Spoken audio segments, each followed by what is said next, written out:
Mũtirithia wa William Ruto Rigathi Gachagua nĩ ugĩire aikari Mathira ũhoro akĩmacokeria ngatho nĩ ũndũ wa kũmũhe mweke wa kũmatungatĩra ta mũmbunge wao kwa ihinda rĩa mĩaka 5.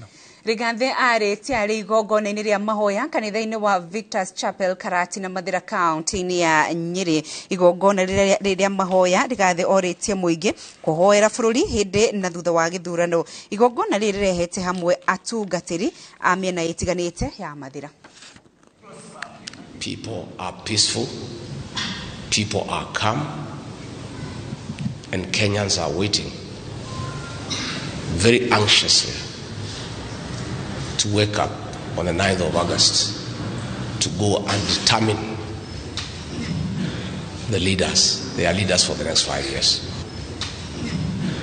They are leaders for the next 5 years. I'm so happy that you have taken time to pray for peace during the elections and after the elections. You have taken time to pray for peaceful transition and handing over of power. And I'm no doubt in my mind that God is gracious to this country and will grant our prayers. We shall have a very peaceful election. And for my great people of Mathira, tomorrow is my last day as your member of parliament.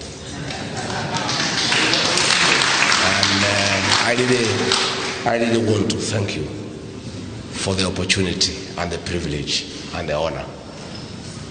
It's such a privilege to be allowed to serve such a great constituency. And I've tried what I could. We have done quite a bit.